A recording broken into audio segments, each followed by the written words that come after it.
के अंधेरे में शहर की चकाचौंध भरी आवाजाही से वो बाइक निकल रहा था। कल दिवाली होने की वजह से लोग की भीड़ खरीदारी करने निकली थी। लोगों ने अपने घरों के बाहर छोटे छोटे दीपक जलाए थे, पर चारों ओर फैले उस खुशी के माहौल से वह दिल में दर्द लेकर सब कुछ पीछे छोड़ते हुए जा रहा था। उसकी तेज रफ्तार मोटरसाइकिल अब गहरे अंधेरे से गुजरने वाली उस सुनसान सड़क पर चलने लगी। मोटरसाइकिल के हेडलाइट की रोशनी रात के घोप अंधेरे को चीरती हुई आगे बढ़ रही थी। शहर काफी पीछे छूट गया था। बाइक पर बैठा वो लड़का कुछ मायूस लग रहा था। शायद कोई बात थी जो उसे मन ही मन खाए जा रही थी। उसकी पीठ पर एक बैग लदी हुई थी। मोटरसाइकिल के तेजी से घूमने वाले पहियों की तरह उसके दिमाग में भी कई ऐसे ख्याल घूमते हुए उसे तकलीफ दे रहे थे। बीती उन घटनाओं का उसके दिल पर काफी गहरा असर हुआ था। अपने घर में बेड पर बेहोश पड़ी अंकिता को देखकर डॉक्टर ने कहा, देखिए उसके सारे रिपोर्ट्स नॉर्मल है, फिर भी उसकी तकलीफ कम नहीं हो रही है।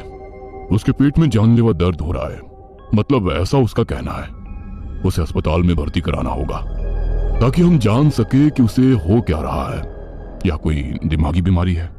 डॉक्टर की बात सुनकर माँ बाप की तरह अंकिता के बेड के पास खड़ा वो भी परेशान हो गया। गाड़ी की रफ्तार जरा भी कम किए बगैर वो उस खाली पड़ी सुनसान सड़क से गुजरने लगा। उसकी आंखें नम हो गई थी। अपनी केबिन के अंदर कुर्सी पर बैठे डॉक्टर साहब ने सामने बैठे माँ बाप से कहा, हमने हर मुमकिन कोशिश करके देख लिया है, पर नतीजा आपके सामने है। डॉक्टर की तरफ देखकर माँ ने पूछा, आपने कहा था कि उसे अस्पताल में भर्ती करने के बाद कुछ पता चलेगा, पर उसकी हालत दिनों दिन बद से बदतर होती जा रही है। मेरे ख्याल से अंकिता को पागल खाने भेजना पड़ेगा। अंधेरे को चीरती उसकी तेज रफ्तार मोटरसाइकिल की रोशनी में सुनसान और भयावह नजर आने वाली सड़क पर टिकी उसकी आंखें नम हो गई थी। उसके दिमाग में डॉक्टर की वह बात किसी कील की तरह चुभ रही थी। अंकिता को पागल खाने भेजना पड़ेगा। वो पूरी तरीके से पागल हो चुकी है, एक पागल। उन दिल को चीर देने वाले नुकीले शब्दों ने उसके दिमाग में जैसे कोहराम मचा दिया था। मेंटल हॉस्पिटल के कमरे में एक बेड से बंदी अंकिता का चीखना, चिल्लाना, रोना, बिलखना, दर्द से तड़पना, अपने चेहरों को नाखूनों से खरोच कर खून निकालकर जोर जोर से हंसना, सब दिमाग को जैसे कुरेद रहा था। काली सड़क पर वो अपनी बाइक के साथ घसीटते हुए कुछ दूरी पर जा रुका और सब कुछ शांत हो गया। कुछ पल वो वैसे ही जमीन पर पड़ा रहा। जमीन पर पड़े उसे अपने बचपन की वो घटना याद आ गई। माँ देखो भैया साइकिल से गिर गए। घर के आंगन में साइकिल से गिरे भाई को उठाने के लिए अंकिता दौड़ती हुई उसके पास गई।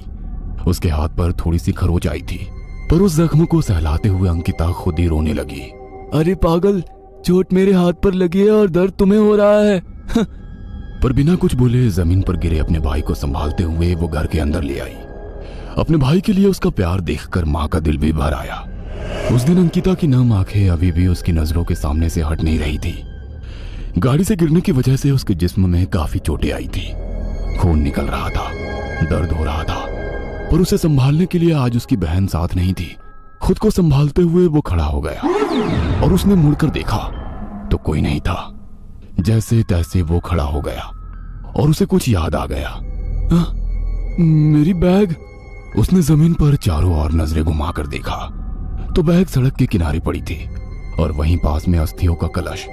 अस्थियों का कलश देखते ही उसकी आंखों से आंसू छलकने लगे और डॉक्टर की बात याद आ गई। उसकी हालत देखकर हमने उसे शॉक ट्रीटमेंट देने का फैसला किया है। उस पर माँ ने पूछा, मेरी बेटी काफी कमजोर हो चुकी है, आपके शॉक ट्रीटमेंट के बाद क्या वो जिंदा रह पाएगी?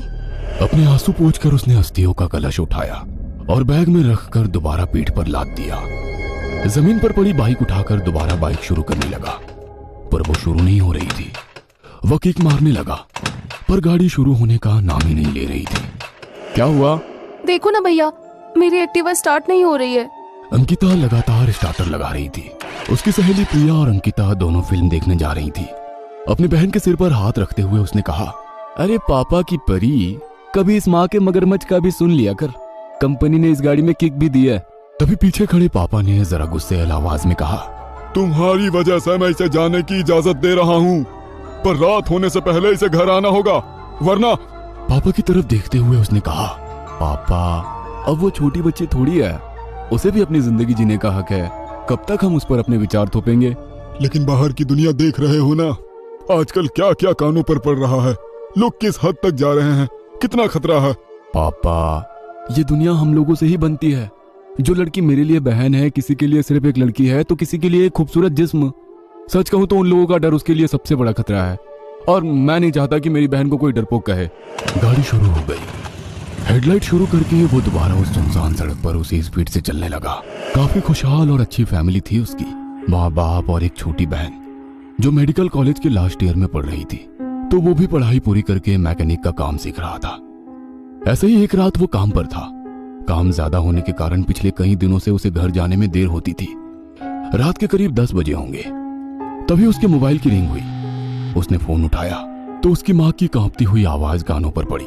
बेटा जल्दी घर आ जाओ, अंकिता। माँ की आवाज उसके दिल को चीरती हुई निकल गई। उसने झट से अपनी बाइक निकाली और घर के लिए निकला। मन में अजीब अजीब ख्याल आ रहे थे। कुछ ही देर में वो घर पहुंचा। दरवाजे से अंदर दाखिल हुआ। अंकिता सोफे पर बेहोश पड़ी थी। माँ उसके पास बैठे डर से कांप रही थी और पापा उसके फैमिली डॉक्टर से बात कर रहे थे। देखिए, मैंने इसे इंजेक्शन दिया है, अगर कुछ प्रॉब्लम हो जाए तो मुझे फोन कर देना।